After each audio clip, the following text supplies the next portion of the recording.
Hello, and welcome to this week's edition of the How Long to Beat podcast. As always, it's Rick, Alex, and Paula coming to you. And this week, the answer is 72 hours because we recorded on Friday. This is happening on a Monday, and we've all somehow managed to complete a game. What the fuck? So, this week, we are going to talk about the games that we've beaten one each, what we've retired, and what we're playing. We're going to take a topic this week. What counts as a new game?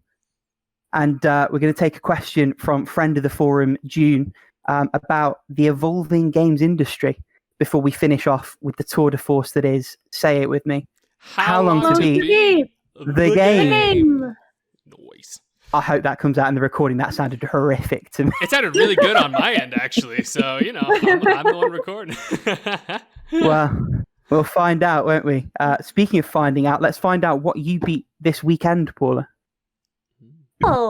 As for this week, I've beaten Lara Croft Go for a PC that is like a turn-based puzzle kind of treasure hunting adventure.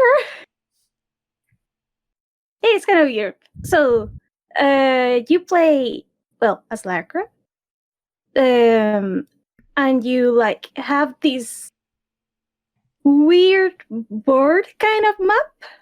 And you move one space every turn.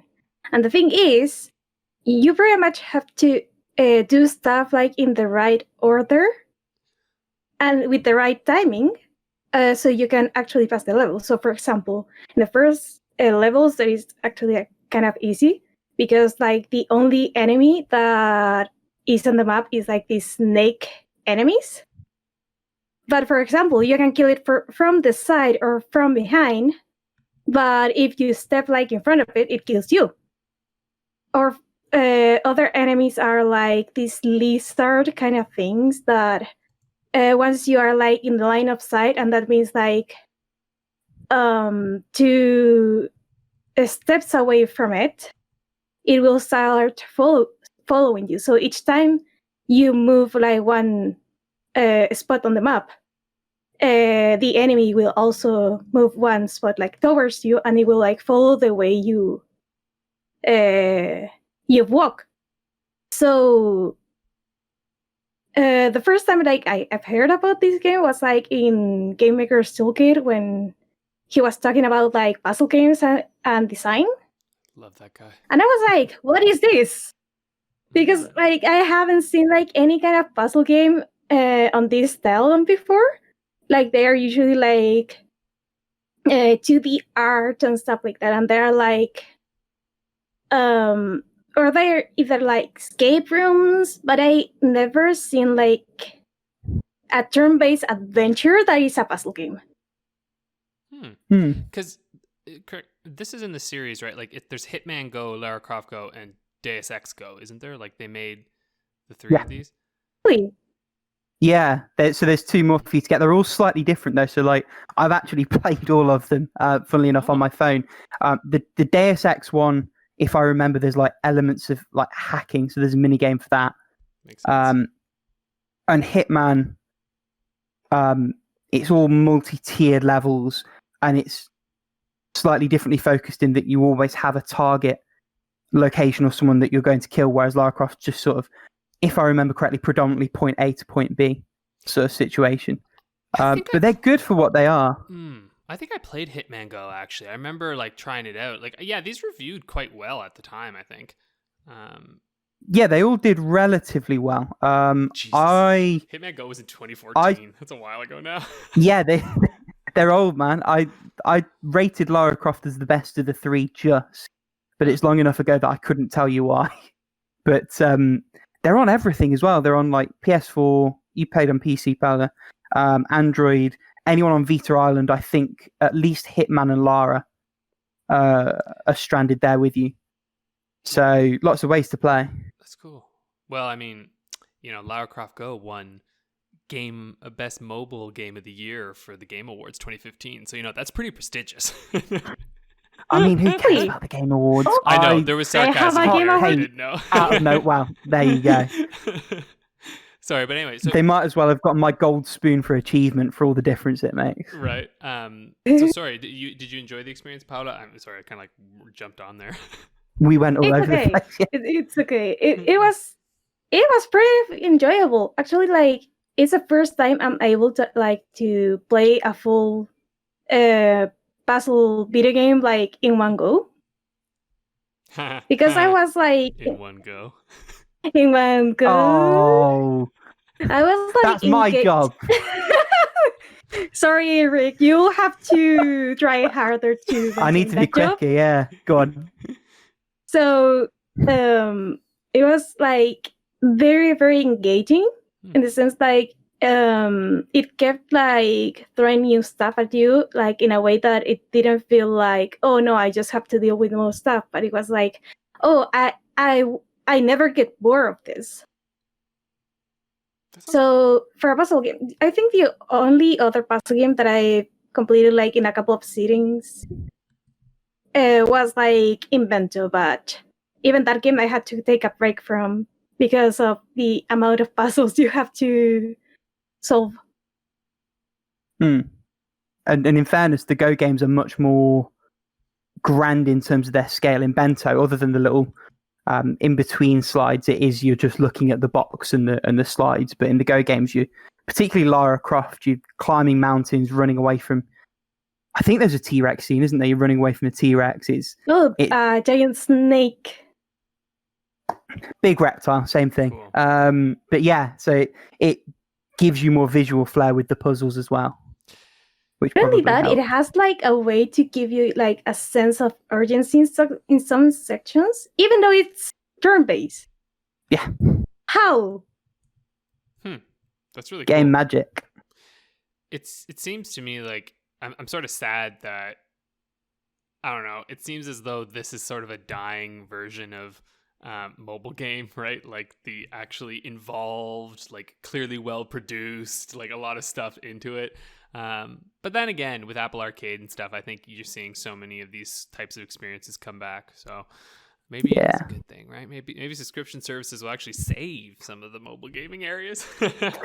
I like that foreshadowing for later in the episode also. Dun, dun, dun. That would actually like be very neat. Like, because like the one thing I don't like about mobile games is they're like usually like designed to take away your money instead of a one pay experience. Mm-hmm. Yeah. 100%. Cool. Shall I move on to mine then? Yeah, go ahead. Nice. I played Carrion, or Carry On. It's probably Carry On actually, but I played this on my Xbox Series X. There's a reason why it ties into the game actually. This game is awesome. This game, I have to say, it's pretty short. I beat it in about 5 hours. It's a Metroidvania, but it really flips the script. It's a Metroidvania where you play as a monster, or the monster essentially. So it's kind of like it's like The Thing, right? There's this creature that they're working on in this underground facility, and it essentially like absorbs humans to like increase its biomass. And so you basically explode out, and then you just start eating humans. And what's so cool about this game is that it is a Metroidvania in the sense that you gain new abilities and you gain new ways of traversal, but they're entirely original. There's not a single thing you get in this game that's like, oh yeah, I got that in this game or that game, because of the way that you're controlling the character. It's a little weird at first. When you start playing it, you have to really get used to it because it's an entirely new mechanic, because basically this blob you play as has these appendages, like gooey appendages that he can shoot out. So he can go like anywhere on the map. He can like fly up onto the roof, like go down underneath, like slither through vents and stuff, and like you shoot them all over the place. And so once you get used to it, it's so quick and amazing. And you use the right stick to like shoot out an appendage to like grab humans and bash them all over the place and eat them. And it's like, it's excellent. But you can quite easily be damaged by weaponry. So it's pretty cool because you feel all powerful when you start. And actually, I have to say, that's what's so incredible at this game, is that it so brilliantly paces itself. And every time that you start to think you're like, oh, I'll decimate everything, it introduces you to this new mechanic that you're like, shit, okay, I gotta be careful. And like, you actually feel like, I don't know, it's interesting because you actually feel like you're learning with the creature, right? Like this creature is learning how to adapt and make sure it doesn't die and get out. And you at first think like, oh, I can blow all these humans up, and then you're like, oh, maybe I can't do that actually. I need to hide this way and go do this. And all the abilities you get are so fascinating and good. And the one thing that holds this back to me from being like an absolute masterpiece is just that there's no map. And I get why there's no map. Yeah, and I understand why, because you're a monster and monster can't read no map. And I get that. That like is totally legit, and it's a smart design decision. And overall, I have to say, it's so well designed that usually you don't need the map. And that's really cool. But the only time it becomes an issue, there was twice that I had to look things up. And it's often if you have to take a break, because obviously once you take a break, like, you know, the game's like layout isn't stored in your friggin' long-term memory yet, right? So you're like, oh shit, where was I? Which is why I'd almost recommend playing this game in a single sitting, like carving out an afternoon and just powering through it, because I think it is like the best experience for it. But yeah, it's on Game Pass. And I like highly recommend playing this one, especially if you like Metroidvanias in any way, shape, or form. But even if you don't, because it's so different that I think people would really enjoy it, because it doesn't rely on like I know a lot of Metroidvanias rely on really specific platforming in a lot of areas, right? Like you have to be really specific and really careful. That's not what this game relies on. This game's more about like figuring out the puzzles and like good strategic thinking, but the actual like maneuvering of the beast I don't think is that difficult. Anyway, I could talk about this game for so long. I love this game. Has anyone played this one at all or seen it? I haven't seen it, but I haven't played it. Well, if you it's interesting to me that it's a twin stick. That I didn't expect. Well, not entirely, kind of, but like you don't have to be using the right stick often. It's only when you want to target something. So think of it more like a targeting reticle. To put it this way, the amount of times that I use the right stick is significantly less than the left. Yeah, of course. Yeah. It's one that's looked interesting. I've never had the motivation to put it ahead of anything on the backlog. This is the perennial problem, but it does look pretty cool. And, the recommendation obviously goes away. Yeah, I would say that, to be honest, like in terms of my Metroidvanias list, I would put this just like a fraction below Hollow Knight. Like it might even tie Hollow Knight for me in terms of enjoyment. Like it was so good. It's just I can't, especially like anyone who wants to get into game design should play this game, I think, because it is an excellent example of taking an old concept and completely refreshing it. And just like moving away from, which actually will foreshadow something I'm playing later that didn't do that, to its detriment. But yeah. Anyway, sorry. That's what I have to say about this game. It's good. Play it now. Cool. And speaking of things you should play, the one that I've beaten this week and was playing last week, by which I mean Friday, is Big Bang Mini. So everything I said before still applies. Obviously, it's a replay, so I knew what I was going into at the start. One thing I didn't talk about last time that I realized when I was editing is just how visually distinct the game is. So there's 9 worlds, and it's all themed around different places in the globe. So there's a level that's set underwater, there's a level set in Rio, there's a level set in Hong Kong where it's all sort of neon futury stuff. There's a level set in Egypt where it's all like Egyptian. There's a level, I can't remember the name, it might be Kabakuri, something like that, but it's all sort of Asian horror themed stuff. And your ship and the bullets you fire and the enemies are all themed around those things. And it's just something that feeds into the charm that I was talking about last time. It's just a wonderful experience to have. Like, you just feel happy playing it. There's moments of frustration, but nothing that ever particularly lasts. It's just a lot of fun, and it's dirt cheap. I probably would say don't emulate it, because I can't imagine for the life of me, unless you're on a tablet maybe, how you would make the firing functionality work with a mouse or something else. But it's absolutely worth playing and giving a go. It's cheap, it's packed full of content. I think I spent 7 hours again replaying it, and I would have happily done that on my original chip if I still had it around. So, yeah, I could keep gushing forever, but I probably shouldn't. It looks really cute. Yeah, this looks like a little hidden gem sort of thing. Absolutely is. That, and it's weird. There were 2 French studio games came out similar-ish times. That and a game called Soul Bubbles, which I know for a fact I've gushed about on the forums before. And they're both just wonderful. And they were both made by devs who ended up shuttering just because their games didn't sell well. Fun fact, so the one behind Big Bang Mini, Arcado, they made a game for Ubisoft called Hell Yeah, if you remember it. It's like a bunny rabbit running around hell with like it's almost like Big Wheel, the fucking Spider-Man enemy, like in a big wheel. Oh yeah. I still haven't played it, but I have bought it, and it got middling reviews, and I think that's sort of what killed them off, which is a great shame. But this is just me just emptying my brain in audio form. Let's move on. And speaking of steel blades of death, let me roll straight into my retirement, which is a game called Steel Rats. So imagine a Metroidvania type thing, but it's level based, and you're stuck on a motorbike. Ooh. Yeah, do you know what? It gets so close to nailing it. It really, really does. But it's way too restrictive in motion. So all your attacks are on a energy bar that powers this steel blade on the front wheel of your motorbike.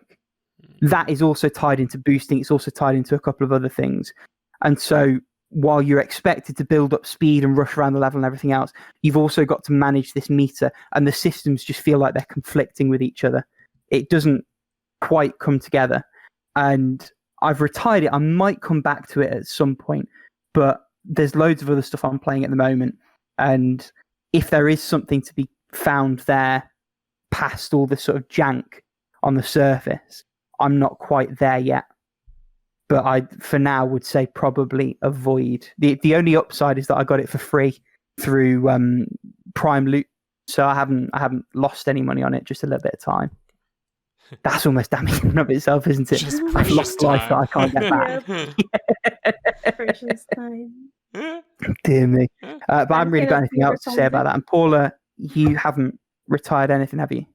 No, nothing. So let's talk about one very controversial, one possibly slightly less controversial retirement from you, Alex. I don't think these will actually be, once you hear the reasoning. I retired Fallout New Maybe Vegas. not. Maybe not. I've already beaten Fallout New Vegas, probably twice. So I was just like, I was playing it and I went, I think I'm good for now. I was like, I have other games I want to go play. It's a great game. Like, honestly, it is. It's just, there's no sprint button. And so my thing is, if you're going to play this game, I'm like, I should probably play this on the PC if I want to replay it, because I'm certain there's a mod for that.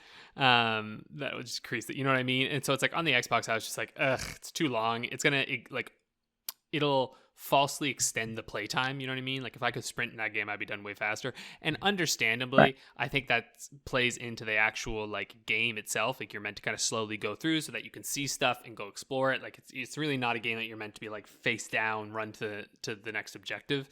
But I realized that I just played it so much that I know most of the locations. As I was going through, I was like, oh, I recognize that. Oh, I recognize that. And I didn't realize I knew it that well. Until I started playing it again. And so I was like, oh, this is going to kind of just be a thing where I'm like, let's go visit old haunts. And I'm like, nah, I'm good. But if you've never played it, you should play it. But just because, I don't know, I think the story in that game is really excellent. And it does a lot of things. Like I mentioned last week, H Bomber Guy just did an hour and 40-minute video on this. Game, and it's really well done, and it really explains why I think it's such an effective game. And yeah, so anyway, it's a glowing review of why I retired it. A glowing review of a game you didn't want to play anymore. Yeah, exactly right. I'm just past it now. It's past the time when I would best enjoy it. Cosmic Star Heroine, I retired as well, and that's just because I had enough. I got what I wanted from it. And that was a sort of fun, interesting turn-based combat game and sort of a neat little locale that's sort of like Chrono Trigger. And then the minute that it got to the point where I was like, wait, what am I supposed to do now? I was like, and I'm done. Like, not a bad game by any stretch, not a great game either. It's a okay to good game, I think. And if you get it for cheap, it's worth playing for a bit. But I think this is in that vein of games that I would put where it's like, this is fun to play, maybe not beat, because the story is not particularly fascinating. So I don't really see, I can't imagine a motivation to try and finish that. Like, I don't care how that story ends. It's about like random super spies in space. It's not what the game's about. It was about enjoying that combat system. And I got my fill of that combat system. I could see myself going back to this one day if I ever want to, like, because it's not like I have to like refresh on the story. It's not a long game. So if I ever get that urge again for that kind of combat, I bet I'll go back to it and maybe even finish it. But for now, I was like, we're good. So yeah, still think it's good. That bodes well. Yeah. I still think you'll probably enjoy it, honestly. I hope so, for the amount I paid for the bloody physical. Oh yeah, how much did you pay for the? Oh yeah, you got the physical. Damn. Yeah, I was that idiot. I went and bought the limited run for Vita, Nice. and I missed it the first time round. I ended up buying it, funnily enough, from a Canadian, and they posted it to Blighty. God, how much did I pay for it in the end? It wasn't really much beyond, if it was even beyond what I would have paid originally plus shipping. It was sort of somewhere between £30 and £40. Oh wow, yeah, But that's what you're paying. That's what you're paying for those physicals. That's just the situation. And in fairness, it's got like an 80-page manual, which for the Vita is fucking unheard of. Like, you couldn't get a double-sided black and white napkin in a Vita box, and they've literally, the manual barely fits in the box. It's that thick. See, I also think it's cool to support. Like, it's a small developer. Sorry, Paula, what were you gonna say? I was thinking the only time I've ever seen like something inside the like the Vita box besides the game is that one time when Access Games released like the 3 Otome games, and they did like a summer mystery kind of promotion that if you collected like all of the 3 sets of cards that came with the games, you could win like, I think it was like some pins or something. But yeah, they had like these little like cards with the characters like they do now, like in the Switch releases, and it is the only time I ever seen anything on a Vita box. It's so rare to find anything in them. I think Rayman Origins or Legends, whichever one I've got, Legends is the one I've got on Vita, might have had like a 6-page pamphlet. It's normally like a why did they even bother situation. Like, it's so rare to find anything printed that's actually had any love put into it, which is, even if I hate the game, I think I'll just like having a manual in a Vita box. I think I quite like the novelty of that. And foreshadowing, games industry, bring back color printed manuals, please. Oh yes, but we'll get to that. Yeah, I mean, honestly, it's worth it though. Like, because did you get it from Limited Run Games, or was it like someone who had bought? It would have been someone who bought it from there, I would assume. Indirectly, yeah. I have bought direct from Limited Run, but this was a situation where I missed it the first time round, and someone was getting rid, and I wanted to acquire. Nice. Yeah, I just think that's such a great system. Like, I don't know. I love. Oh, Carrion was on Limited Run Games. That's neat. Anyway, I just love that. Well, let's move along. Yeah, man. Why don't we get to what we're playing? Who wants to jump there? Do you want to roll on, Alex? While you've got the mic? Paula, why don't you go first since you had nothing to retire? Whichever. Okay. So, I'm still making myself playing God Realized白銀の奇跡. I've been like trying to up my reading speed in Japanese, even if that means I've missed some of them dialogue. Because like, actually the English version of this game is coming out like really soon, so I'm trying to at least have like go through the Japanese version and then go through the English version to see that if I actually understood what the people were saying pretty much. Nice, that's good idea. And don't look at me like that, Rick. I'm imagining dual-wielding switches, like reading on the left and then comparing on the right. I just love that visual. I do that. I have 2 switches. I was going to say you actually could. We That's the both have thing. 2 switches. I should have done that when I was practicing. And then there's poor me sat with a Vita and a PSP in a dream. Sorry, crack on, Paula. Sorry. So, okay, for Fire Emblem Dragon, the Blade of Light, I'm still in chapter 13. I haven't played Slam Rancher, sadly. And for Hakuoki, Kyoto Winds, and Edo Blossoms, I think that's the couple of games that I've made like the most progress on. Because like for Kyoto Winds, I finished 2 routes that are Okita and Saito. And for Edo Blossoms, I'm done with Okita and I'm going through Saito's route. So those are almost 3 full routes out of the 13, which is nice. And 13 Sentinels, I have to go back to it because since we are using my PlayStation with a friend to practice Japanese with another game, the time I would usually like schedule to play 13 Sentinels is kind of like busy at the moment, but that's gonna change real soon because I actually have to like make a schedule to know like which games to play each day. Otherwise, I'm not gonna finish anything. God damn.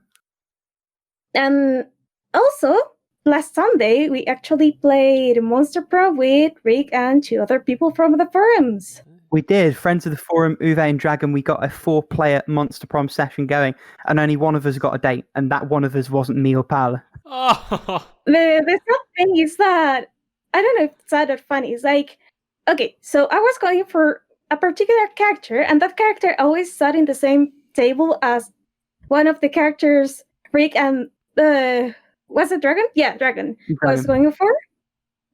So Dragon kind of sabotaged me by accident.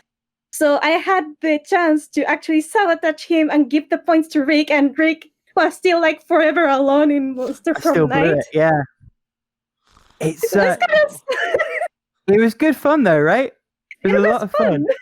It's weird though. So we'd played a few 3-players. We hadn't played 4-player before. And what had normally happened, because there's 3 male and 3 female characters, we'd never really competed for a prom date before.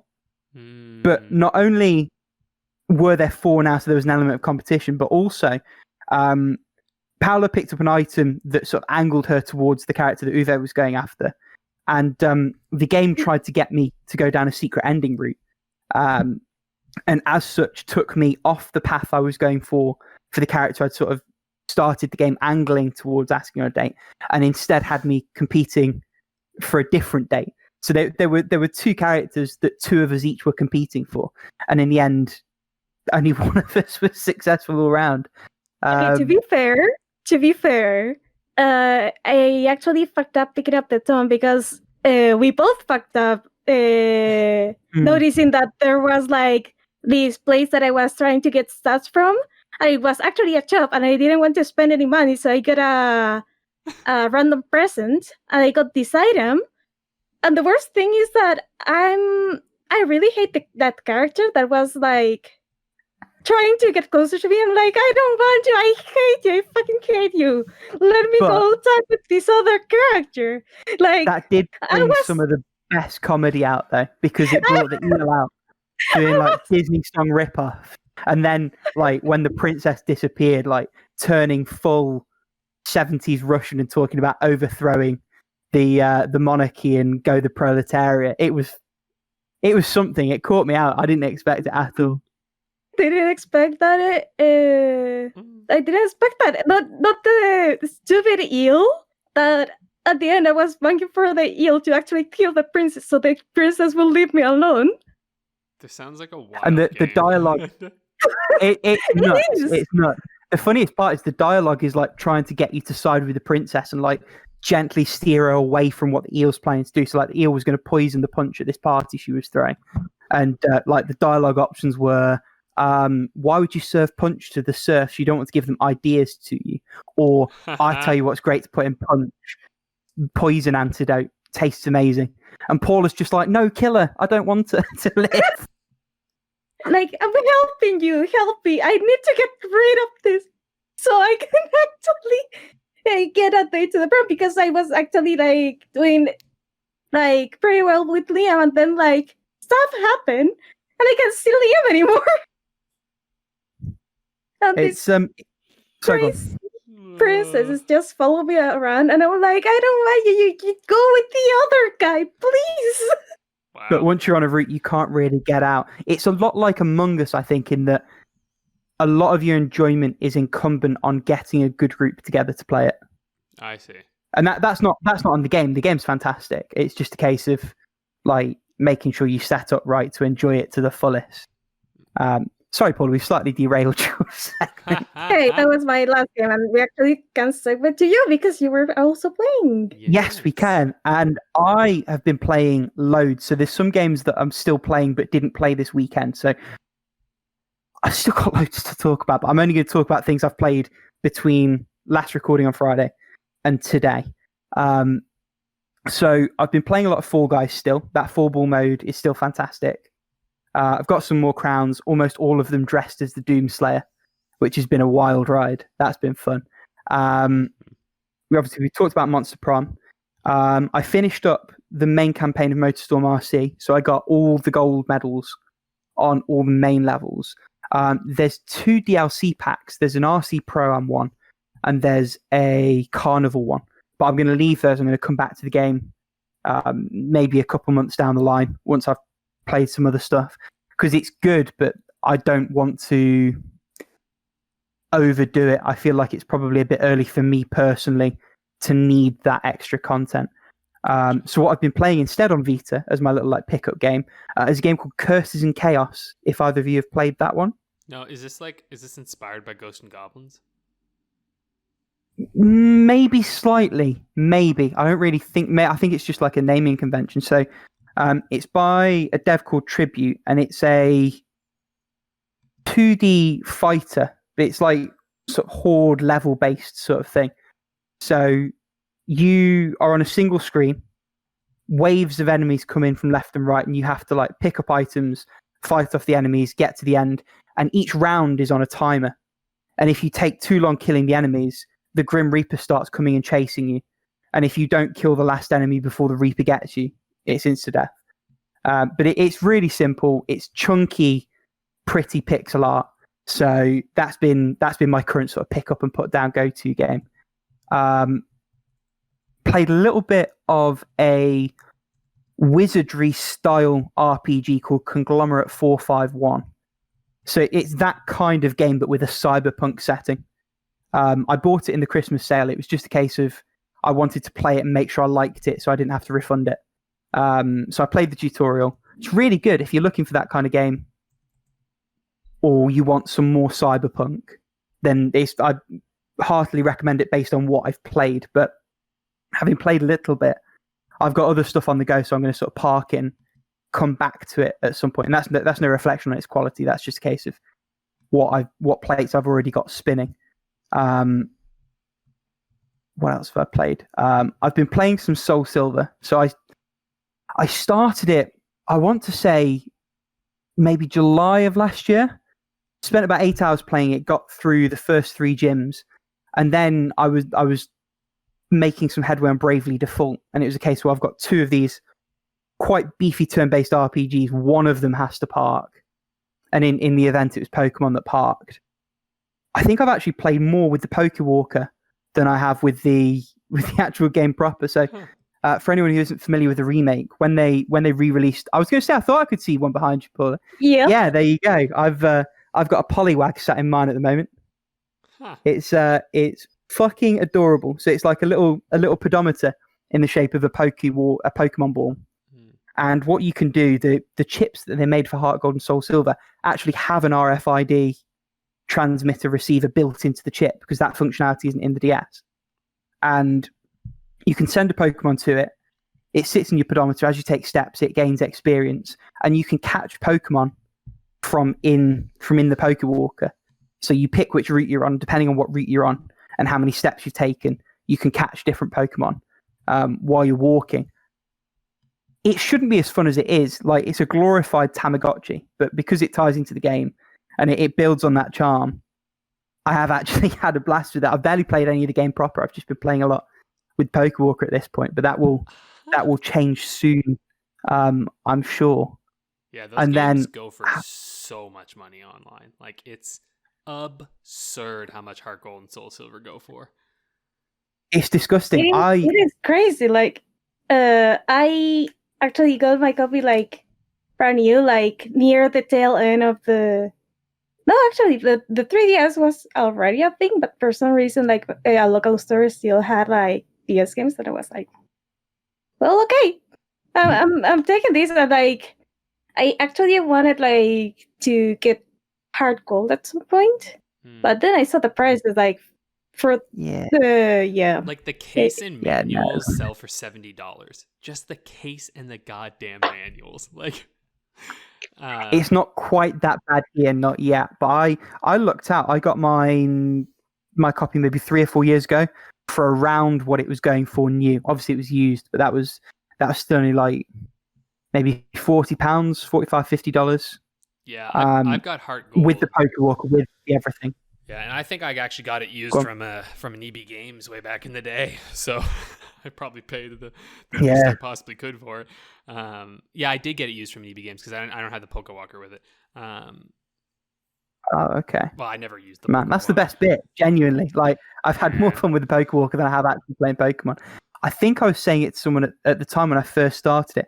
Pokemon is one of those franchises where if you didn't grow up with it, half of the appeal is gone. Like, to be fair, I mean, Scott say the same thing Scott was.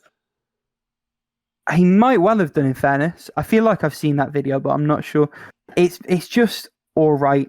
Like, the actual, outside of combat, which is what it is, the actual RPG mechanics seem practically unchanged from the Game Boy, which, yes, this is a remake of the Game Boy version.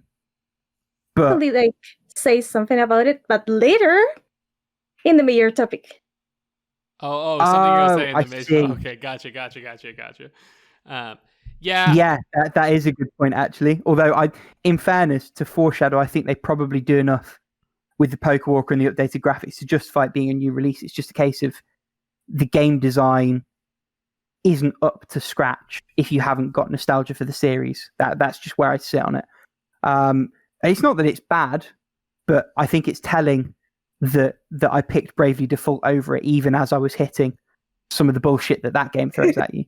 Oh, 100%. Listen, like I told you, the game that got me in was Pokemon Red, and like I bought Fire Red, I bought Let's Go Pikachu. You know, like I will buy every one that every time they remake that, and it's just because of nostalgia. Like, playing the game is like a warm hug, and I'm like, I hate them for it, but I also love them for it. I have It's like an abusive relationship. You just can't leave. Exactly. All right. Sorry. What else were you playing there? Wow, I've somehow got 2 more games that I've played in the last 72 hours. I genuinely don't know how I've done it. So, the first one is Ratchet & Clank Tools of Destruction, which I've played some more of. Mm-hmm. It feels, so far, and I am still in the opening couple of hours, way more linear than any Ratchet & Clank game I've played before. Even the PSP one. The PSP ones, if you count Secret Agent Clank. It's very narrow and predetermined, which I don't necessarily mind. Movement still feels relatively good. Combat still feels good. There's an over-the-shoulder aim, which is fine, except that you move at a snail's pace when you have it activated. So outside of like aiming at a very specific non-moving target, it's as good as useless. But the game itself is a lot of fun. The humor's still mostly there. I'm having a blast with it, so I hope it opens up a little bit as the game goes on.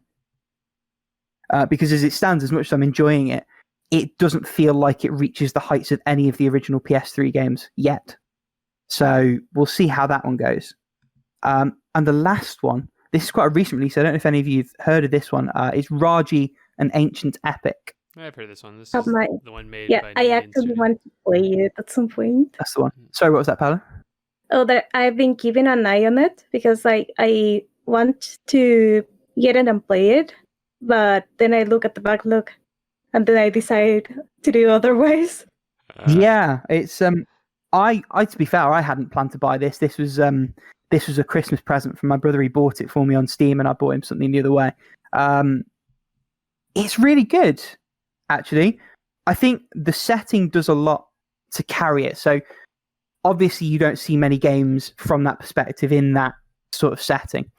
But beyond that, it's quite clear that it was made with an international audience in mind. Because it's very structured and clear in terms of setting up some of the gods and the lore. In the opening couple of stages, there's actually these sort of painted icons on the wall, and you go up to them, and it tells you the story of Durga, one of the gods that's sort of narrating your journey. It's quite funny with the Immortals Phoenix Rising thing, and everyone was talking up the Zeus Poseidon back and forth. You actually have a similar sort of dynamic with two of the Indian gods, Durga and Vishnu, doing a similar sort of thing. It's a little bit more straight laced, but it gives a nice feel to it in the sense that you feel like you're with them watching Raji sort of build into a quest to save a brother. I think I would have liked it to be a little bit more platforming and a little bit less combat, but I think that's just a personal preference thing. Both are done relatively well. I think if I was going to nitpick one thing, you can tell that they weren't working with the biggest of budgets in combat, because some of the animations are a touch stilted, and there's a lot of instances where once you've started an animation, you can't cancel out of it. And it makes combat, I think, harder both than it should be and harder than it was ever intended to be. But I am still having an absolute blast with it. It's got a really strong sense of style, a strong identity. And I think that elevates what is already a really good set of mechanical systems and I was going to say in visuals, but that's almost part of it. I'm having a good time with it, and I suspect I will for the duration, because it doesn't seem like an especially long game. And I think that will probably work to its benefit, particularly at the price point. It's only £15, $20, that kind of thing. And I think that's a beautiful sweet spot for that kind of experience. So I'm very enthusiastic about that one. Nice. So yeah, I need to sort my life out. That's 8 games I've played. Yeah, damn, dude. Is it 2, 4, 6? Yeah, that's a lot of games. No, 7. Still a lot. Maybe Sorry, we should go have on, made Alex. the topic this week.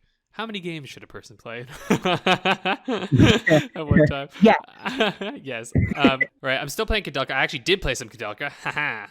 Hey. Still good. Still like it. Still interesting. Still playing Ring Fit Adventure.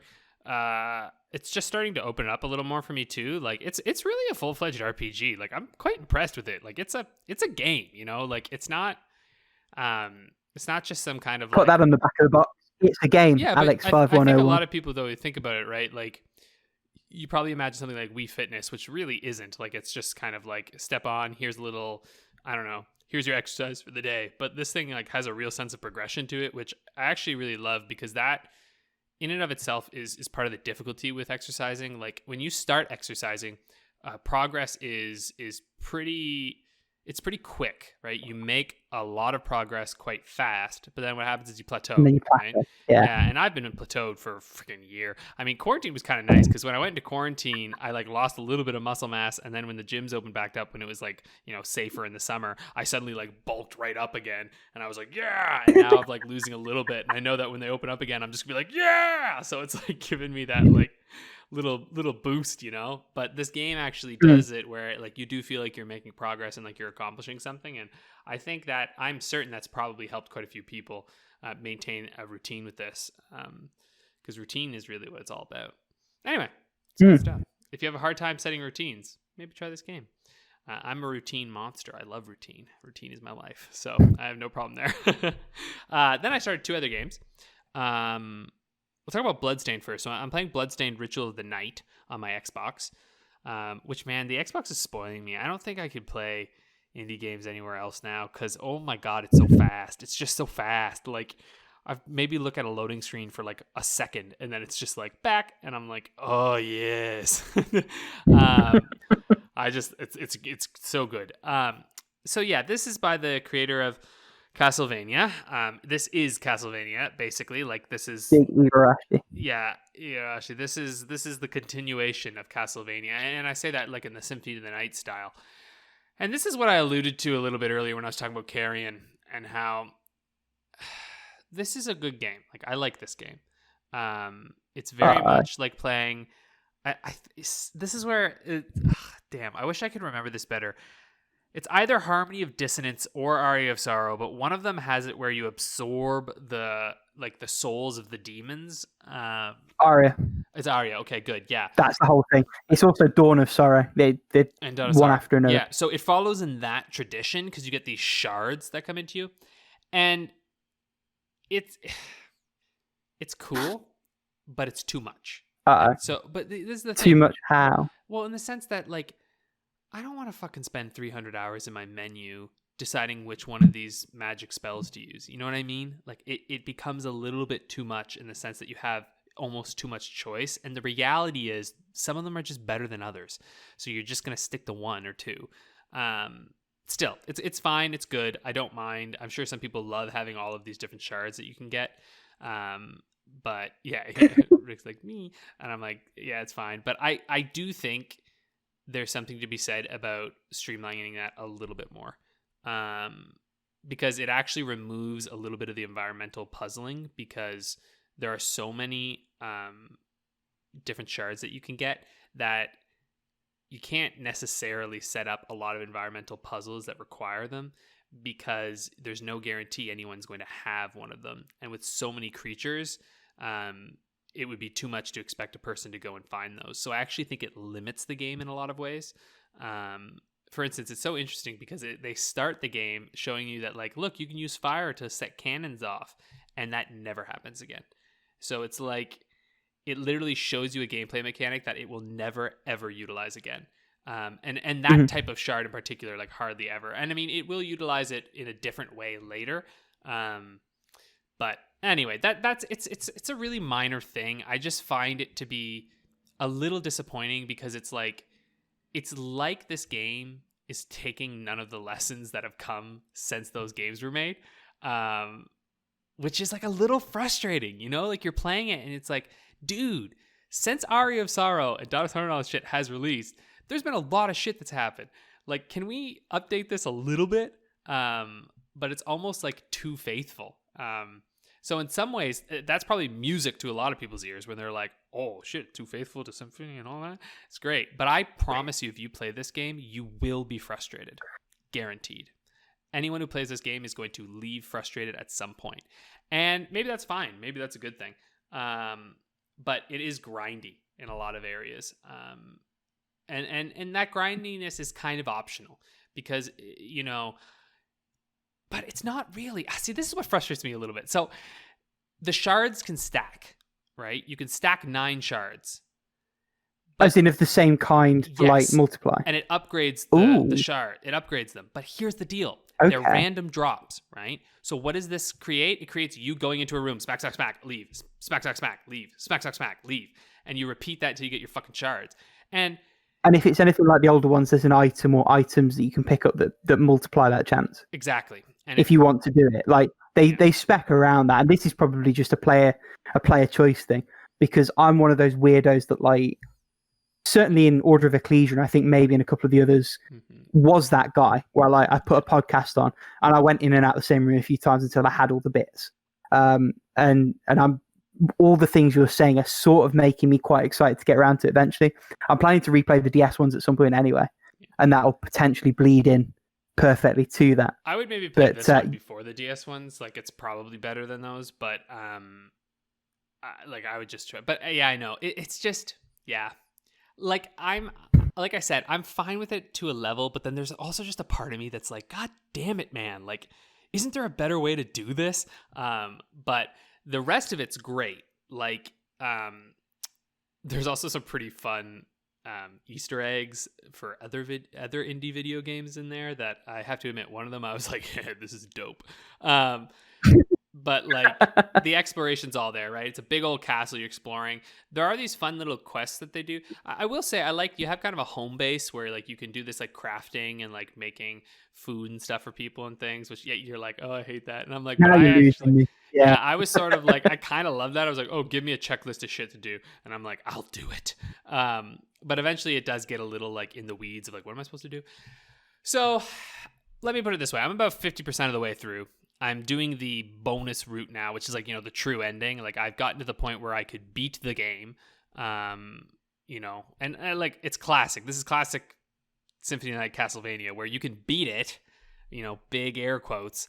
But if you want to really beat it, there's like a whole other segment to do. So I'm at that point in the game right now. Right.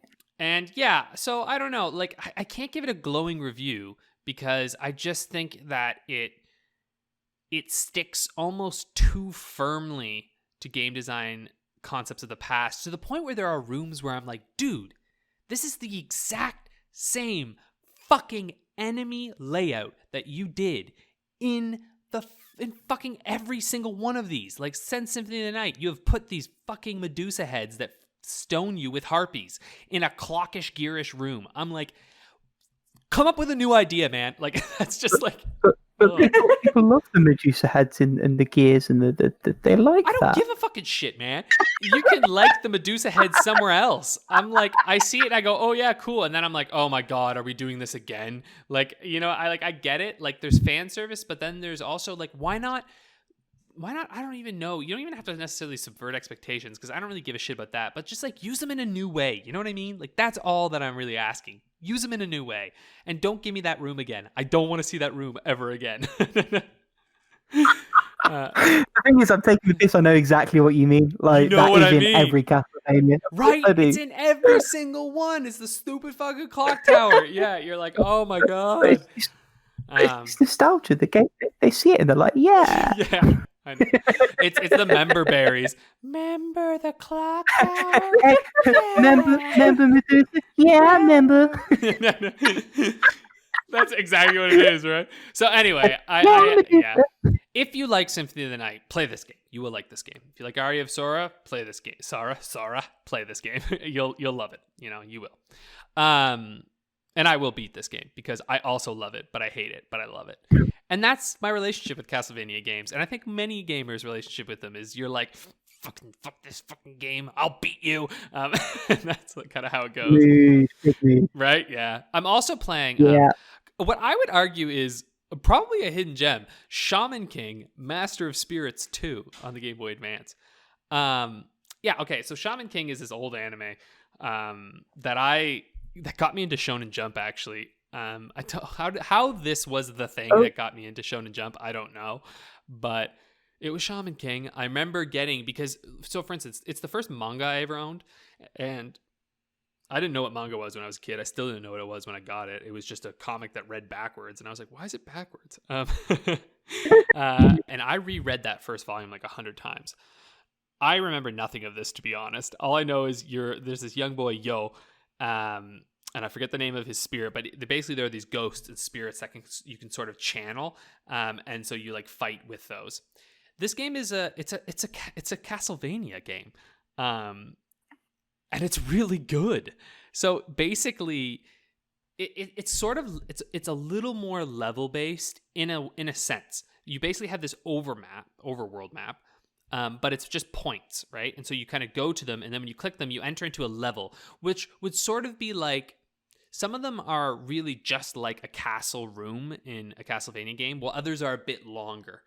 And so you go through each of them, but you can't step backwards necessarily. Like if you go backwards, it's like entering through the level again to go back. So you really have to decide where you're going to go. Yeah, sorry. Rick, so it's like Order of Ecclesia then. That's making me think massively of Order of Ecclesia, which I did it the wrong way around. That was my first Castlevania, and then the other ones were like, it's like, oh, that's what they meant by castles. Sorry, I digress. So it really is like that, and it's really good. It's sort of like the shards in Aria of Sorrow because you pick up spirits, which actually makes perfect sense in this game because that's how it works.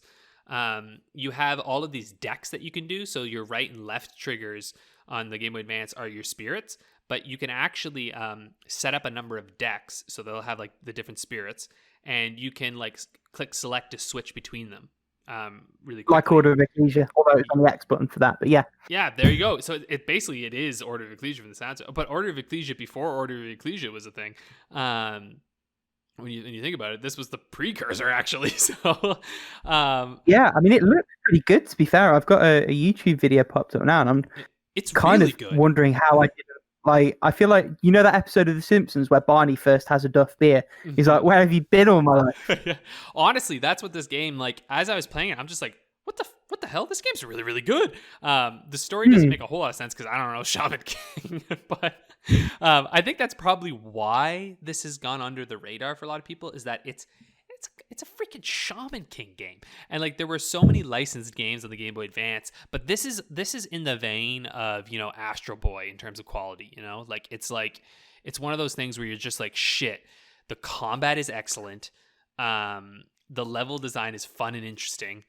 There are cool bosses that are unique. You get awesome, interesting power-ups that let you like revisit areas. And it's just like, yeah, it's good. I mean, I'm not super crazy far into it yet. Like, I'm only a few hours probably, but recommend it. I mean, listen, man, Astro Boy levels of quality, those are the 5 magic words. And in fairness, I've just checked. So I don't know if I've mentioned it on the podcast before. I have a flash cart and a GBA with a backlit modded screen. And I've just gone to look, and I actually have Shaman King on there already. Oh, you have the easy flash? Nice. Yeah. Yeah, man. That's exactly what I'm playing it on.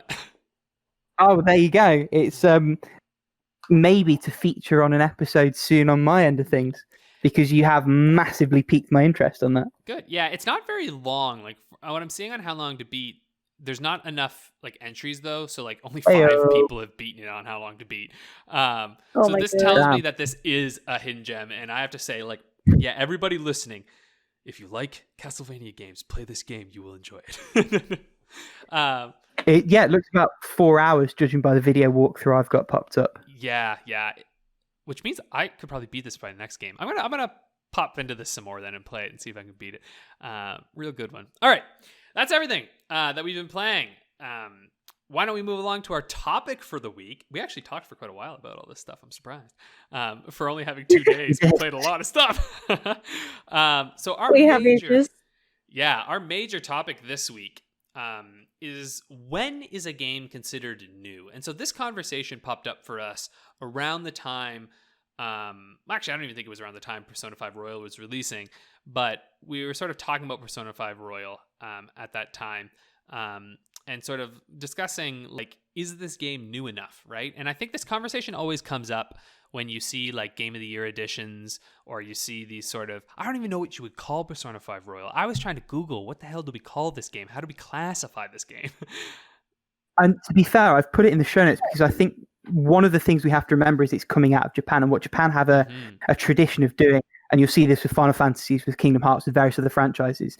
They'll get like a very early version in Japan, then they'll fix the bugs and whatever, and they'll localize it for the West, and then they'll come back to Japan and be like, hey, the game's better now, like, do you want to buy it again? And they'll call it the International Edition, or is it called like the Master Edition or something for Kingdom Hearts? I don't know. There's I don't know. A Final Mix, that's the one. They have a specific name for it. And I think that's where it potentially comes from in terms of that. So I sort of want to call it a Final Mix or an international version. I also want to caveat at the beginning, anything we say in favor of this being a new game is not in favor of Atlas making DLC for their international edition. The fucking cretins. Let me get that on the record right now. No, that it's disgusting, and I bought some of it, and I hate them for it. I refuse. Yeah. I wish I had. They had I think it was it was either the Velvet Room outfits or the Strange Journey outfits, one of the two, and I just caved, and I felt disgusting, and I still feel slightly disgusting for it now. But that is what it is. That has been done, and we're not condoning that. And fuck them and fuck me, basically. But you've fallen from grace. I am the reason that we can't have nice things, or we have to pay for the nice things.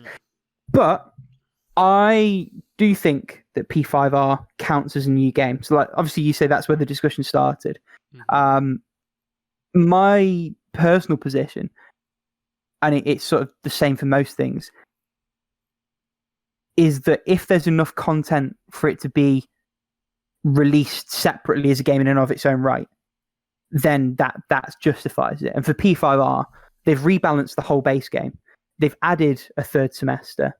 they've added a complete new character throughout the base game. Like you could release that third act as maybe like a standalone DLC. You bundle in those tweaks they've made in the changes to the main game. You've basically got a new release there. See, I'd argue this is where I get so like let's take a hypothetical. Yeah, let's imagine CD Projekt Red releases Cyberpunk. And Right. then CD Projekt Red says a year later, "Hey, here's Cyberpunk Game of the Year edition with a slightly with all the fixes," and they don't release the fixes. They don't fix the game in that year time, and they release it with balance tweaks and all these updates. And guess what? We fixed some of the story that wasn't so great, and we fixed some of the side quest missions and all of that, and we've introduced one slightly new area that you can go to. And then you said, voila, there you go, buy this one. Or you can stick with that old edition, but we're not going to fix it. I mean, in that scenario, would you say that's a new game? Fix is the key word, though, Oh, because what no. you're talking about there is fixing problems with the game. There's a difference between fixing glitches and bugs and problems and rebalancing one of the combat mechanics, which is what they did in P5R. They changed the way that guns work. That's the main one that I'm aware of, anyway. Yeah, that's a goddamn patch fix. Like, if you want to rebalance how guns that's work, pretty much a patch fix.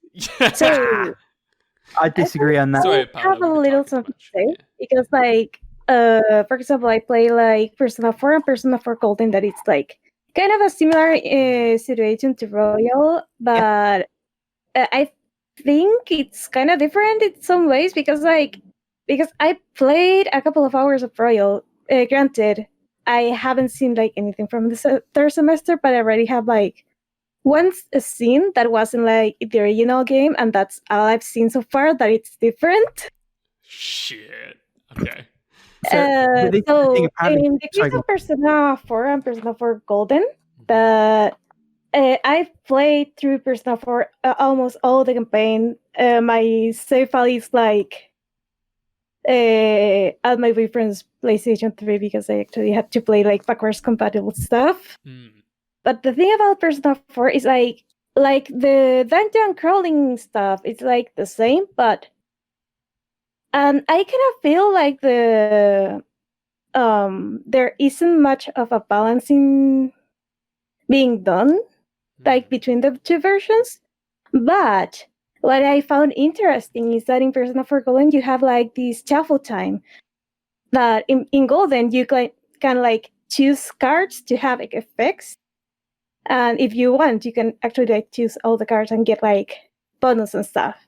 In Persona 4 the shuffle is like you see cards flying on the screen and you have to grab the one you want.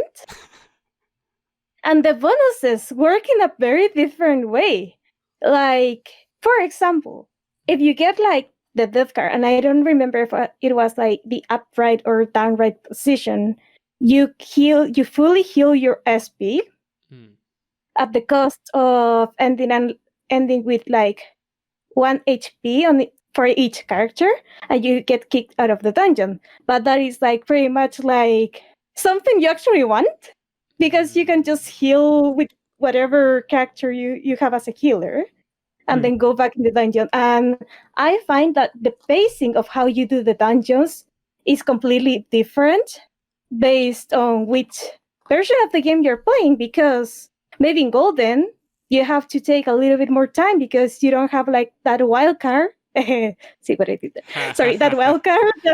Nice. Being able to fully heal your party. So I found that to be like it looks like it should be like a very minor thing, but the effects that it has like on the pacing of the dungeon crawling is crazy. And also like in Persona 4 Golden you have like the skill cards that I don't believe you have like in the base Persona 4. Or if you have them, at least in Persona 4 Golden you can like duplicate them in a way with the new character. Yeah, you can give them some re-embodied back. Yeah. And actually, like, I feel like, at least so far, because, like, at the 2-hour mark, I already have, like, many scenes with Marie, from what I remember. And I haven't seen the new girl, like, since, like, minute 15 in the game in Royal. And from what I've heard, like Royal really like starts becoming like a different game by the third semester. So it's kind of weird because like that's a lot and in to ask Royal people they to actually play before you actually. So sorry, keep going. that's fair. that's a big chunk of stuff you have to go through before like actually seeing anything different. Like and that was the other thing. Like you can see like you can kind of guess like which enemies you're going to fight in Persona 4 for PS2 before you're going to actually fight them, because like they have like two different kind of shadowy figures, like the classic that crawls through the floor, and then like the floating one. So if you know like there are like certain kind of enemies on each floor, you can actually guess like, it's the floating one. It's gonna be those angels that are like weak to carry or something like that. And what else?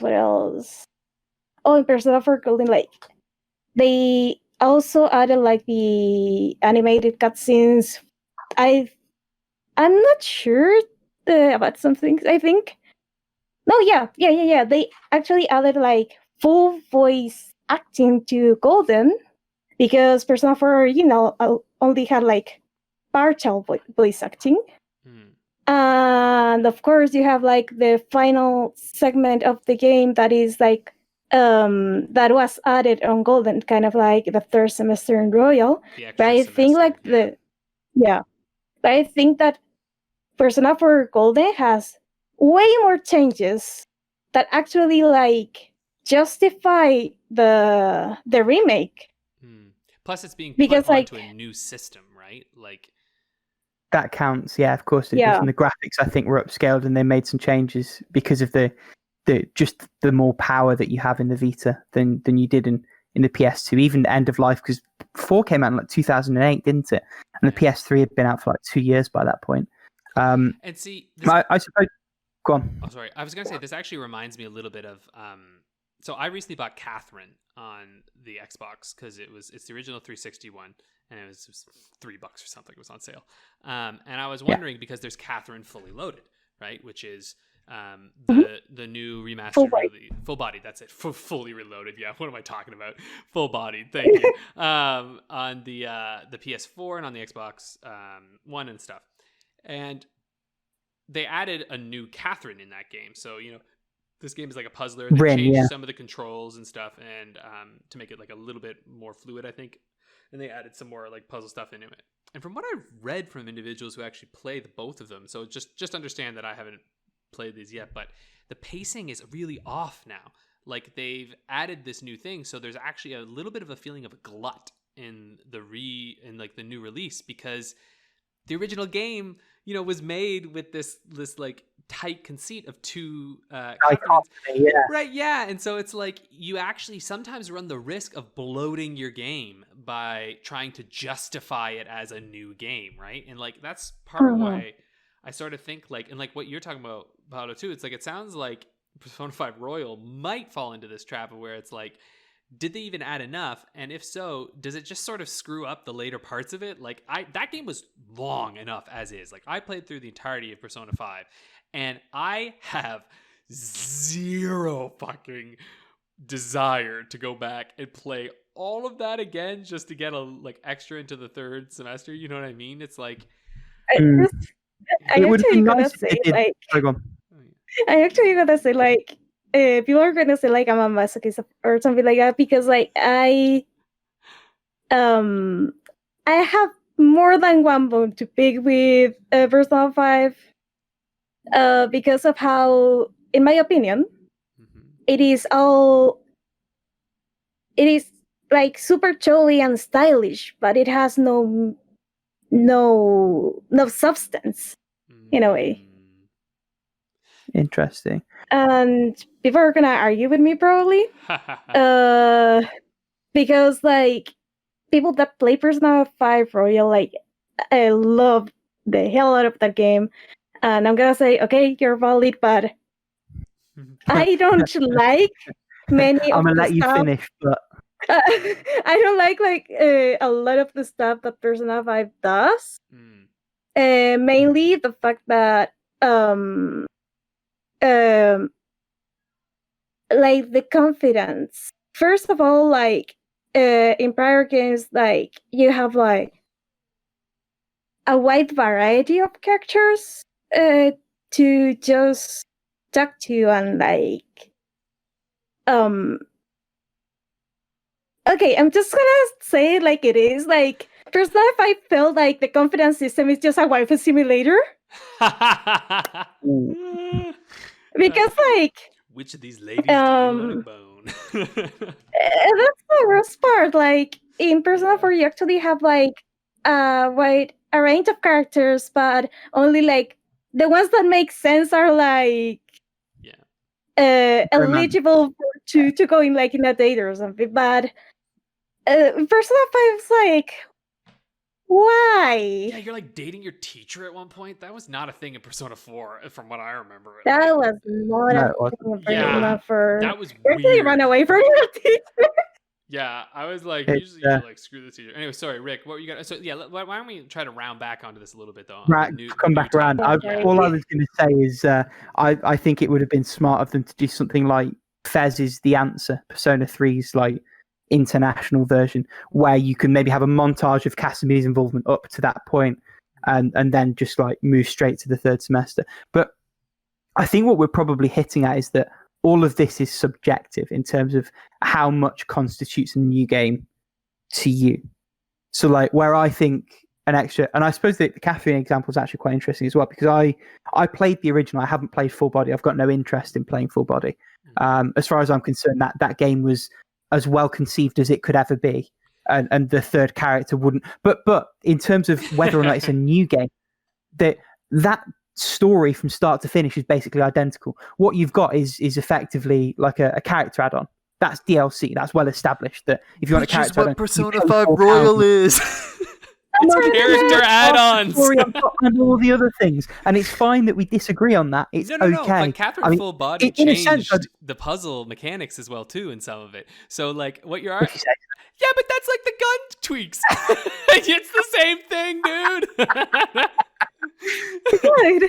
I probably clarify that having seen Persona 3 Fez and Persona 4 Golden, I didn't buy Persona 5. I held off completely expecting that something like Royal would release. Had I not and bought Persona 5 and then see that Royal's coming out, maybe I would be in the camp of why can't I just pay another £15 and tack it on the end? Like I can probably see that argument more from that perspective. From an objective, is there enough to justify charging full price for this as a package? In my view, yes. But that's ultimately where I fall. But and see, that's where I think I think you're hitting on something too, though, that like I think is morally, frankly, reprehensible about this. Is that yeah, sure. Look, gaming companies could do whatever the hell they want. It's their shit. They'll put it out if they want to, right?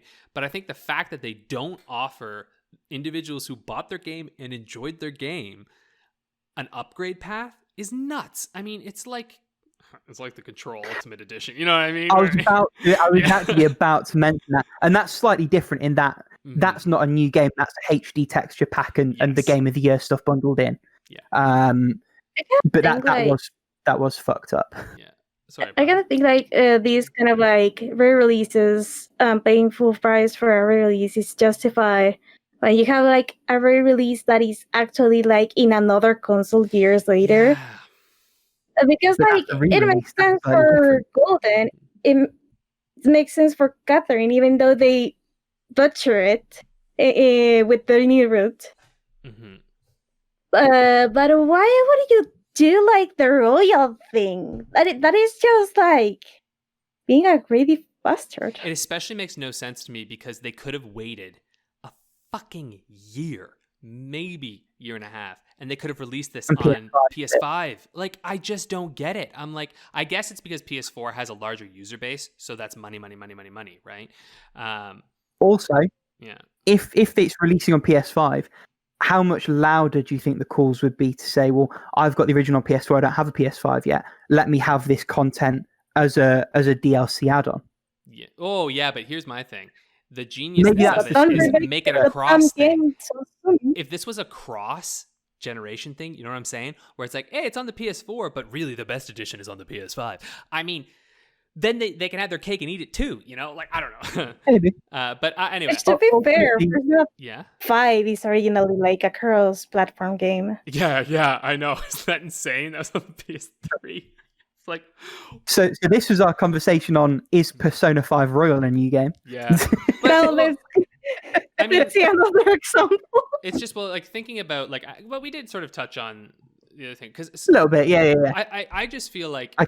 And I think Japanese games are really the perpetrators of this. Like, I haven't played Tokyo Xanadu, but I know there's like Tokyo Xanadu ET Plus or something. Like, there's all sorts of these games like this, right? That There's on PS4, the better one. Yeah, but not on Vita. Yeah, I've given up on the EX content. I'd rather play on the handheld. But again, that's I digress. Exactly. Go on, Alex. Sorry. So, like, I look at things like The Witcher and even things like Fallout and stuff and expansions that are being released now, like Borderlands and all of this. And, you know, it's interesting to me because no one ever says something like Blood and Wine is a new game, right? That's not in the conversation. It could be there.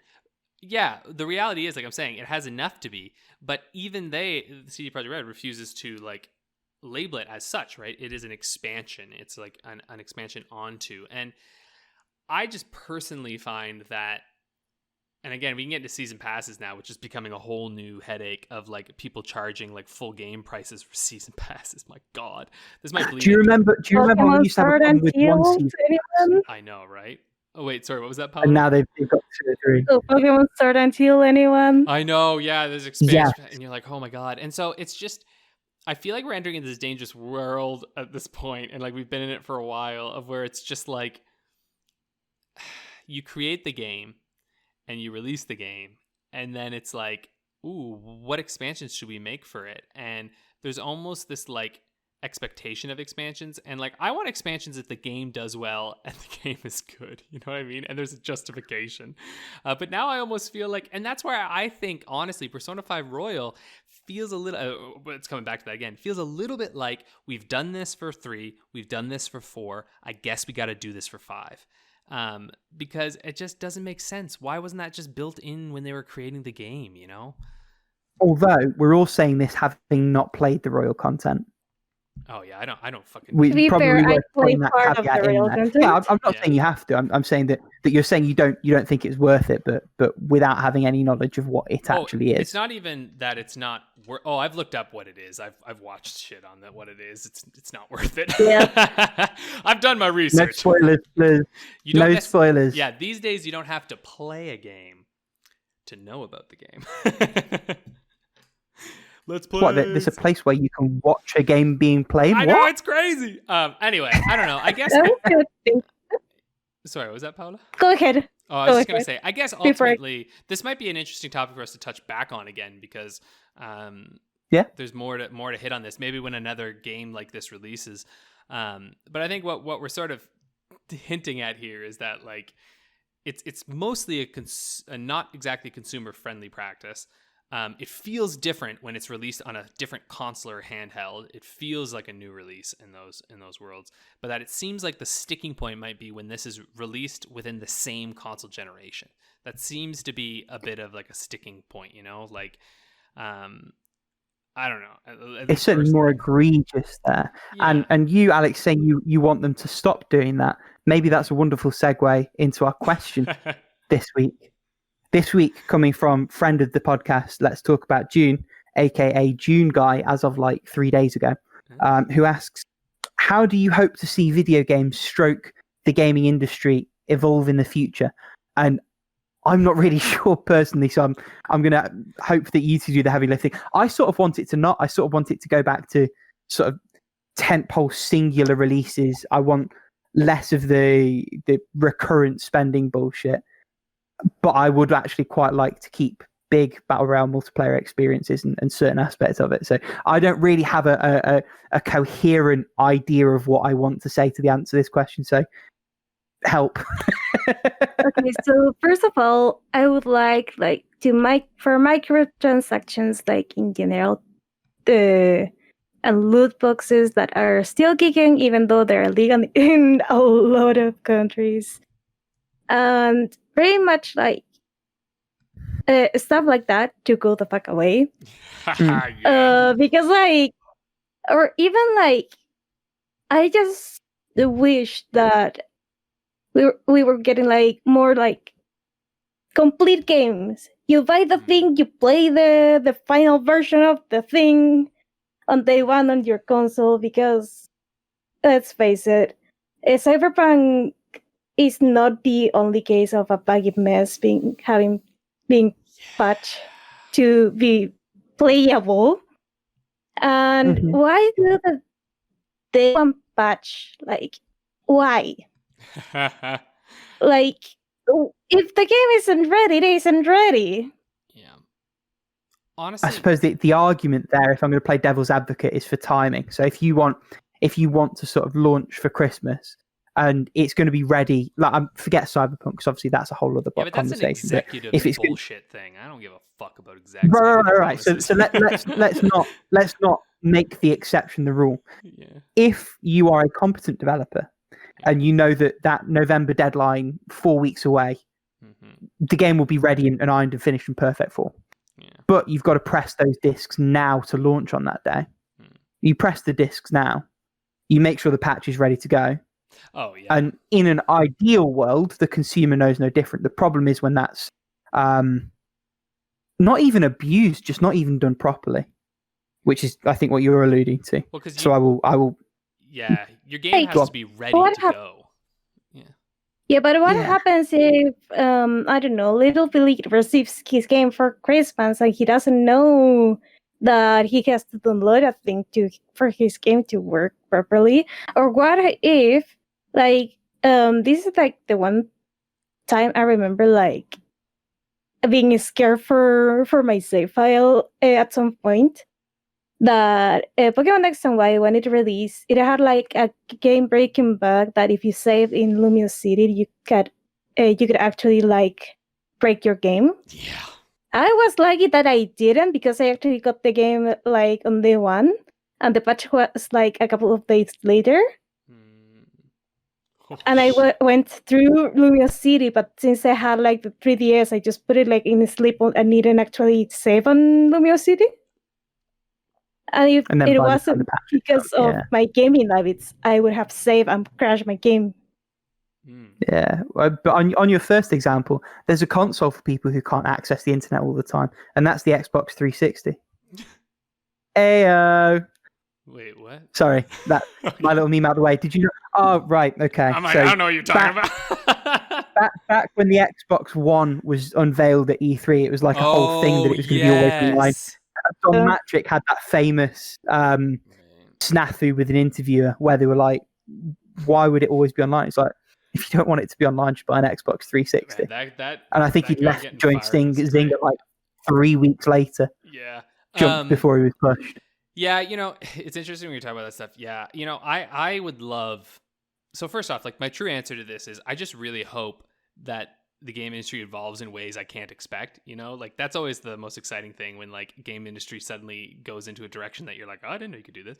But surprising. Yeah, games as a service, I sincerely hope go to the wayside or just like fall away enough so that there are just a couple good ones out there. You know what I'm saying? Like allow them to live on their own and stop trying to force games as a service, Like that to me is something that like Marvel's Avengers, they tried to force games as a service, right? Like they're like, "Oh, we're going to develop this like the idea," and like Anthem. I mean, are they not learning their lesson, Like and Anthem has never recovered and shall never recover. Yeah. You know what I mean? Like I guess my thing is like, especially for big like budget studios, it's like stop trying to do what the other dude did and evolve.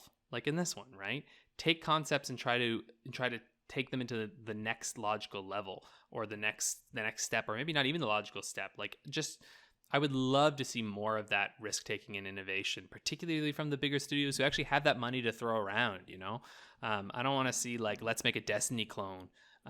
Because that seemed to have brought them a whole bunch of fucking money. It's like, nah, man, do your own thing. Go your own But way. I think your Anthems and your focus testers as Avengers are like causes for optimism, because there will be a course correction. There's only so many hours in a day, even in a global pandemic, that someone can spend playing your game. And outside of the 2 or 3 established ones, same thing as we saw with MMOs and World of Warcraft. Loads of people will throw money at the wall. Very little will stick. And there will come a realization that isn't going to work outside of 2 or 3 who corner that section of the market. I just hope we don't. So I'd like to think. Oh, yeah. Sorry. Go on. I was just saying. I just hope. I was just saying I'd like to think. Okay, go. I would You go. like to think that course correction will happen naturally. Yeah, I'll be sad to see good companies like BioWare and Eidos. Was it Eidos Montreal for Avengers? Avengers, they're good people have already gone. They don't mourn the. But the that's rotting what's corpse. sad, right? That's kind of what's sad in a lot of ways, is that like a lot of these companies get bought out by these. I guess that's another thing too. Like I'd really like to see them moving away from this. Like, you know what? There's my answer. I want to see people adopting Supergiant Games structure of game development. Like I can get behind that. Yeah, like this lack of crunch. Like I want to see crunch, like getting rid of that. I want to see video games unionized. That's the big thing. I want to see developers being able to unionize, because right now I feel like that's the sorry, how I'm talking about it is like labor rights. But like honestly, because like we've got our own feel on the podcast, Paula. Right, there you go. We've got our own feel. For some reason, my mic wasn't working. Sorry. That's okay. That's okay. Don't worry about it. Saying from your Monster Prom games. That's me. But I'm glad really, you got it too. Yeah, I got it. I just, because I don't know, like I feel like at times right now, the thing that hampers often my enjoyment of video games are just like the shitty assholes who make them. It's, you know what I mean? Like Ubisoft and their culture of like sexual harassment and abuse. And it's like, there are so many amazing developers, and I shouldn't say actually not the shitty people who make them, but the shitty people who like not program them, because that sounds like the shitty people involved in the process is probably a good catch-all. Who manage them, right? Yeah, exactly. Like the top execs, right? Like the people who aren't even really involved in the day-to-day work, but are like making it hard for those people. And it's like, I think when I believe that when those people are out of the picture, you get things like Hades. My personal feelings about the gameplay itself aside, that is an incredible achievement, and it's an incredible game, and it's a game made without duress, right? Made in a beautiful way. And like I would love to see that catching on more and more in the industry, and just minimizing the roles of executives, right? Like get those fuckers out of there. We don't fucking need those people. Like gamers pay for games, and we like games. Like it's a huge industry that makes enough money. There is enough money to make games. I don't think you have to try to like maximize it through microtransactions and all this shit, right? Like that's for bonuses. I don't know. There's my little communist issue. I have my answer. In fairness, it came to me while you were waxing lyrical. I want more super short games. So you'll remember last sort of September, October time, the whole 10 milligram collection thing swept the forum in the Discord. I want more of that shit. I want more like low cost of entry. I'll give you 20 minutes, you surprise me sort of thing. I want more respect for my time and more bravery from developers, not to feel like they need to justify the money that's been spent. They just need to give me a good time or a good story or an experience. It doesn't have to be purely about amount of time spent. Well, that can be. And some of my favorite games are silly long. But I would like to see more of that flexibility. But other than that, I think I probably echo what both of you have said as well in terms of a more humane culture behind the making of the medium, and also less sort of exploitation of the consumer, who will happily pay good money for a good experience if you give it once and upfront. I mean, the first parties show this. Like Spider-Man, Gangbusters, Ghost of Tsushima, a game that didn't even really get marketed that heavily in the twilight years of the console's life. It was like the biggest selling original IP for Sony ever. something like Nintendo's profits were like almost like 80%, like software wise were almost like 80% their first parties, like in terms of like this, like the Switch sales or something. It's like, it's insane how much money they make off those, right? It clearly shows that it works. You know, take your time and release games. Like, gamers will whine and bitch and moan, but they have no control over this. They'll buy it when it comes out, you know. like And more importantly, we're at a point with the medium now where we're not struggling for shit to play. Yeah, like That is at all. true. we're literally a podcast called I How mean- Long to Beat. There's such a backlog on ours. Speaking of We're how just long, I feel like that's. Oh, sorry, go on, Sorry, Paula. did you have any last We're- words, Paula? Oh, that we're like literally like being week in and week out, like talking about the games in our backlogs because like there's already so much to play and we keep like discovering like new hidden gems that were like made like years ago and they're like coming to light like suddenly and exploding popularity. Like Yeah. Fucking I mean, Shaman Among Us. King. Yeah, Fucking Shaman King, Shaman right there. King. Big Bang Mini, all this. He's right there. Yeah. I mean, when we finish recording, I am actually going to start it up. Like, See? and that's a 2003 GBA game. Like, Exactly. we can wait a couple months for shit. It's something. Oh, the No, go ahead, Paula. the one only other thing that I would like to see like in the gaming industry is like less like effort in making stuff like realistic, like because you have now like power on the console side of things to make like these huge games like super realistic and stuff, or like with stuff happening all over the place. But I want to see like new or creative ways to use like that newfound power for the console side of things. Nice. A little bit like Medium is doing, that it is loading two worlds at the same time, and you, from what I've seen on the trailers, you can swap between them like in real time. Oh, I'll be talking Like- about that game in about a week. Yeah, I actually want to try it out if it wasn't like, I think like something on the trailer either like grossed me out or spooked me out. Yeah, it's fair. But I would still like try to give it a try just for how weird but interesting it looks. Nice. Like Or the other thing that I found like fantastic that I actually have to get around to playing Hellblade: Senua's Sacrifice. Oh, it's a great game. That the thing they do like with the audio on that game is wild. Yeah. Like I want to see like developers like use like those other sides of video games like to enhance the experience instead of just graphics. Nice. So let's move on then to everyone's favorite game, How Long to Beat. How long to beat the game? The game. Not bad. I'm going to fuck that again. What are we? What's our game this week, Paula? No, let's see. Right, it's my turn. So let's. Oh, while she's doing that, Randomize it. While she's doing, yeah, so Oh.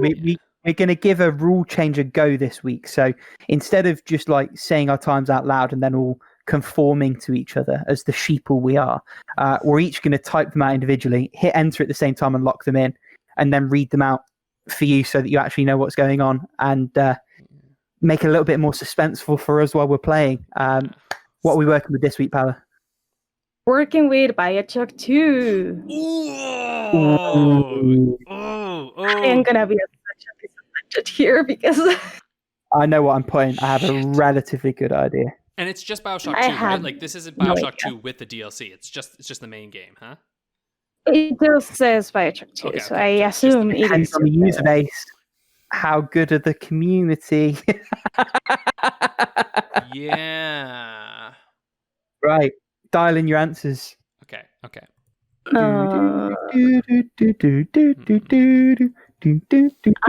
have no idea.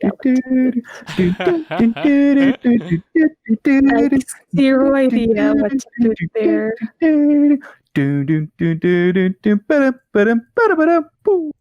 All right. I think I've got mine in here. Watch as I screw everything up because. Yeah. Yeah. Because. I think Right, is everyone ready? Yeah. I got mine. I don't got this, but I got All right. the answer. Let's all press enter. Okay, so we're all hitting enter on 3, 2, 1. All right. So I'm going with main 10 hours, main plus 12 hours. I'm going to go with completionist as 15 hours. What about you, Rick? I've gone main 9 hours, main plus 11 hours, and I'm hoping the 3 hour either way is just enough. Pokemon, what about you? Got the one time that is 12 hours for main. Well, let's find out. Moment of truth. Okay. So it is 11 hours for main story. Okay. 14 Okay. and a half hours for main extras. And 22 and a half for completionist. No! Dang it. I Okay, think so you're the only Alex one is who out. got it, Paula. No, I got it. 22 hours. Yeah, Paula is. Mm-hmm. I got it. Hey. It depends. Are we counting the half hours? Yes. Because if 11 goes to 11 to 11:59, I'm technically in. I don't think you're in. No, you're not in. It was worth a go. Yeah, it was worth a try. Boo. So that means that now the score is 15, 15, 10. Alex Paula's 15, Rick creeping up on 15, us. Paula Getting 10. up there. Nice. We're getting there. All right. Ooh. That's everything for this week. One win on there. Alex's hubris knocked him down. Should have just stuck with it. We'll see y'all next week. And get ready because pretty soon there'll be a guest on the podcast coming up. Ooh. Not next week. Catch you soon. later. See ya. See you all.